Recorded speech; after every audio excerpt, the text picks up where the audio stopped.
Manomboka eto isika dia iresaka ny baolina lavalavana ny taranja rugby ny toteny amin'ny kianja makika andotam-penaka androany alahady tokoa mantsy ny andro voalohan'ny fiadinan'ny tompon-daka nasionaly ho an'ny taranja rugby na ny gold top 20 ao anatin'ity fanadihadiana ity no ahitantsika ny vokatra tao anatin'izany toyan'ny andro voalohany zany nanamarika izay toyan'ny andro voalohany izay moa ny tsy nahatongavan'ny ekipan'ny 3FB niatrika lalao izay tokony eo tamin'ny ekipan'ny FTA Andavamamba.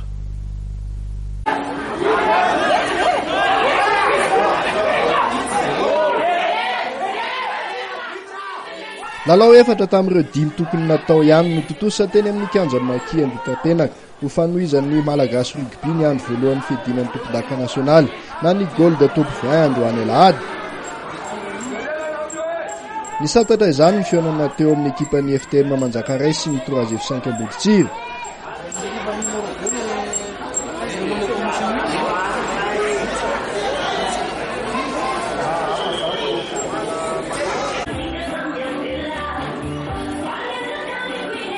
Tamin'izany no nivoahan'ny Dakar miakanjo manga misary mpandresy tamin'ny saroan'ny 30 ny alohan'ny fialan-tsasatra nefa dia 19 monja no nitarihan'ny FTM Manjakaray. Manarak'izay dia tsy tonga niatrika ny lalao tokony niaonany tamin'ny FTA Andavamamba ny ekipan'ny 3FB na ny ekipan'ny ministeran'ny fahasalamana.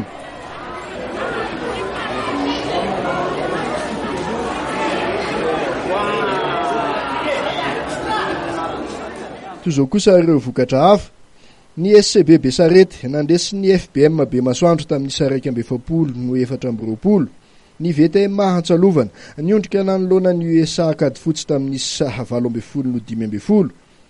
Takany tamin'ny 7 sy 30 septambra lasa teo dia nampiseho ny herindray ireo ekipa voasokajy vavety amin'ity fifaninanana nasionaly ity tahaka ny FTM Manjakaray. Andrasana amin'ny andro faharoa ny fidirana tsehatra ho an'ireo ekipa avy any amin'ny faritra Boiny sy Atsinanana.